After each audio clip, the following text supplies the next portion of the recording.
So in this segment we're going to be talking about the UK paying the EU £583 million after customs ruling on Chinese imports. So this has been a long-running legal case against the UK over alleged failure to collect import duties and VAT on Chinese goods being exported to the UK. This figure, I don't think it's the final figure based on what I've read in this article, especially given how much the EU actually calculate the figure to be, the Commission, even though it's rejected by the ECJ. So the UK has paid the Commission £583 million over a long-running dispute with the EU over fraud on imported Chinese clothing. It follows a ruling from the EU's top court that the UK failed to pass on the correct amount of tax to the EU for imported goods between 2011 and 2017. So it's clear that this isn't related to Brexit, not really. This is related to a UK failure to actually deal with imports.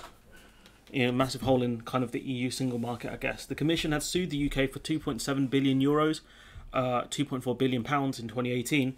The EU judges upheld the Commission's claim in March while rejecting how it calculated the amount it was owed. So essentially the judge said, you've got a clear case here, but show your workings out on the maths, because the maths is not very clear.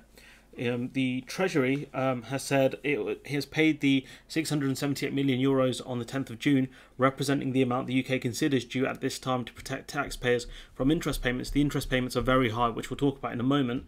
It's lower down in the article, but point being is that this is just the start, kind of an instalment to avoid interest payments. The ECJ retains the full power to make rulings in cases relating to how the UK applied EU law before Brexit. That's part of the Trade and Cooperation Agreement, I believe. The UK was accused of taking inadequate steps to prevent fraud after it was warned about the problem by the EU's watchdog OLAF in 2017. EU member states had been warned by OLAF about the risk of undervalued clothing and footwear coming from China via shell companies, so this is very little to do with Brexit, in all honesty. So it's not the EU being spiteful. As an EU member at the time, the UK was obliged to make the payments to the Brussels-based body as part of its contribution to the EU budget. So I think most of the money stays within the country that dealt with the paperwork, and some of it goes to the Commission, or the EU's budget, should I say, not the Commission.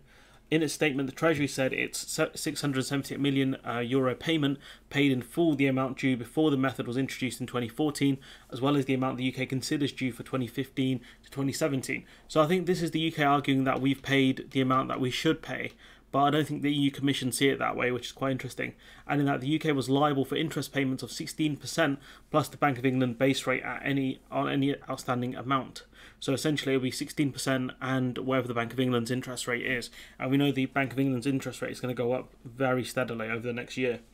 It added it will closely examine any renewed claim by the Commission for the 2015 to 2017 period. I would not hesitate to reject any claim it believed was not in line with the ECJ ruling. So it's going to be quite interesting. I think this figure will be higher in the end than just the £583 million that we've paid in so far. I'm just wondering where the EU got this figure of billions from. That's quite interesting. But yeah, we've got to wait for the courts to make further decisions as to what the final kind of bill is. But so far, this is the first instalment, I guess you can call it, and this shows you how many holes there are in the UK's kind of customs border, should we say? Is that the right phrase? That Chinese shell companies were able to export to the UK without paying VAT and customs, and that creates a hole in the EU single market because they could then move those goods on to another country within the EU. So you can see why this is kind of a big deal. But point being is that if the UK couldn't deal with these Chinese shell companies whilst we're members of the EU, despite being warned by the OLAF, the regulator, the internal body, I mean, it shows you how weak the UK is when it comes to customs and VAT. And given the fact that we have to deal with now the EU, in terms of all the goods that come in from the EU go through customs and have to be checked, etc. It shows how the hell are they supposed to get enough people to even do that when we were struggling as members of the EU? I mean, it's just wild, isn't it? Which shows you how much money we're losing potentially in VAT and customs duties. It's going to be a lot of money here. A lot of money. But anyways, I'm going to leave it there. Let me know what you think in the comments below. Like, comment, share, subscribe, support the channel on Patreon if you can, and hopefully I'll see you in the next one.